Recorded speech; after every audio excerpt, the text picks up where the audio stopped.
Let's start this section, which is the last grammar section, así se forma. This is about asking for specific information, interrogative words. This is a summary. I want please you remember, starting this semester, I was telling you that this is communication. Studying a foreign language is a communication class.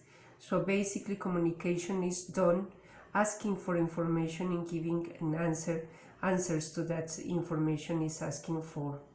So in this section, I think this is the most important, one of the most important section of this chapter 4 and in general of the semester, this beginner's course, because this is like you put together that you learn in terms of the structure of communication, the pieces of communication. So those interrogative words that you learned from the beginning now are put together, and this is a summary. Remember from the beginning in chapter 1 we started the interaction with the questions like ¿Cómo están? ¿Cómo te llamas? ¿De dónde eres? ¿Cuántos años tienes? Chapter 3. All those interrogative words, qué, cuándo, cómo, con quién, a dónde, de dónde, dónde, they are put together in this section. So it's very, very important you master at this point of the semester in this chapter 4, you master this. It's really important, this section. So, and that I want you to do is you click on these two applications. First is an animated grammar tutorial about interrogative words, and the second one is an audio file, así se forma number 4. As you see here in the bubble, the girl says, vi a Octavio con una chica muy... So, this is the general information. Vi a Octavio, I saw Octavio con una chica muy, and this poor girl wants to know the details. So the details, this is because it's called specific information. These specific details are asking with these questions: con quién, with whom, cuándo, when, and dónde, where. So you see, those are the specific information pieces of communication. So I want you to do this. You click on the arrow and you will see this, that will be deployed, this animated grammar tutorial, which is about this, about all these interrogative words. Haha, very funny. Turn it around the right way. And also I want you click on this and you listen this audio. And you can pause this video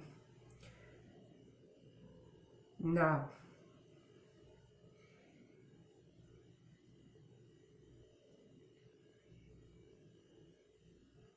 So you already watched the animated grammar tutorial in the audio file. So let's check some details about these two questions. This qué and cuál.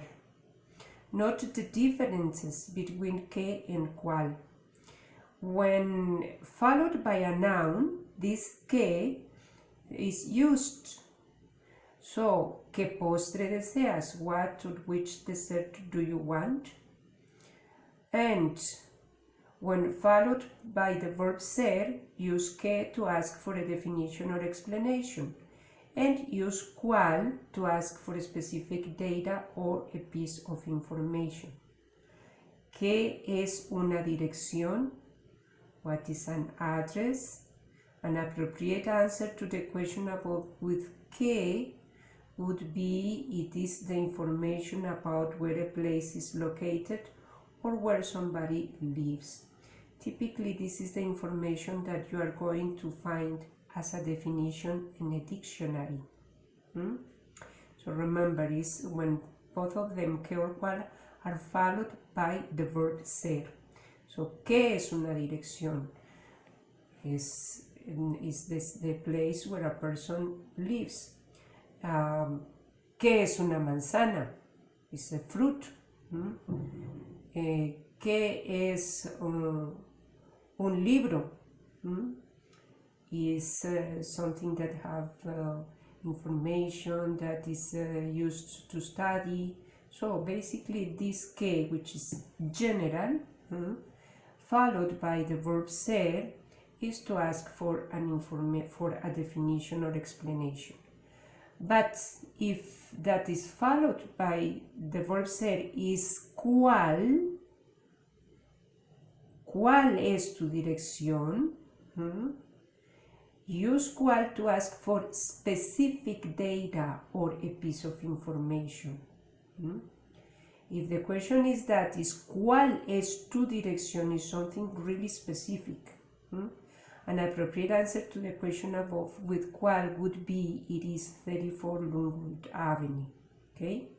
But there is another case when que and cuál are followed by verb but another than ser. So use que to ask about a general choice. Like for example this, ¿qué quieres comprar? What do you want to buy? And use cuál to ask about a choice among given options.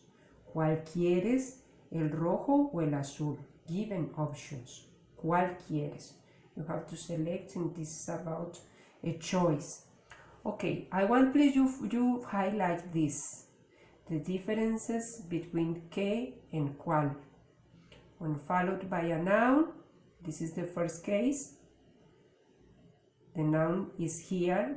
Que postre, que comida, whatever the noun is, but the rule is that followed by a noun. Okay, use que. But you will have also this que and cuál followed by the verb ser. Highlight this case. And que or cuál followed by another verb other than ser. And this is about que and cuál. This last is about, in general, about all the questions, the interrogative words, all of them.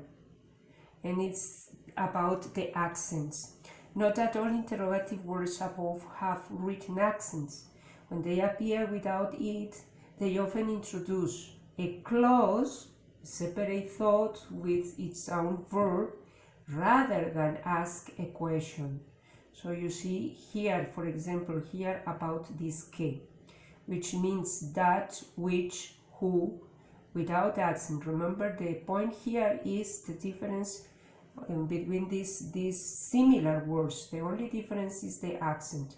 Without accent, this que means that, which, who, and is not with question marks, is not in the beginning the sentence and the question, you see, is here in the middle. The place is different, and it is acting as a conjunction, as putting together these two sentences. Siempre voy al mercado que está en la plaza. I always go to the market that or which is in the square. The same happens with cuando. Cuando without accent is not an interrogative word. Okay? Cuando tengo hambre, voy a la cafetería. It's introducing another clause and is relating these two clauses. When I'm hungry, I go to the cafeteria. And the last one is this porque.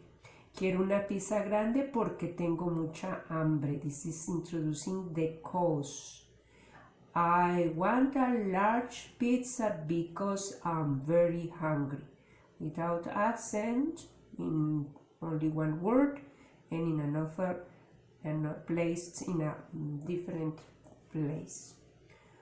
Well, so let's gather at the classroom, and we are going to do these two activities. This palabra, ¿qué palabra interrogativa? This activity 426, and this activity ¿qué or cuál? The activity 427. And with that we conclude this section. So let's gather at the classroom.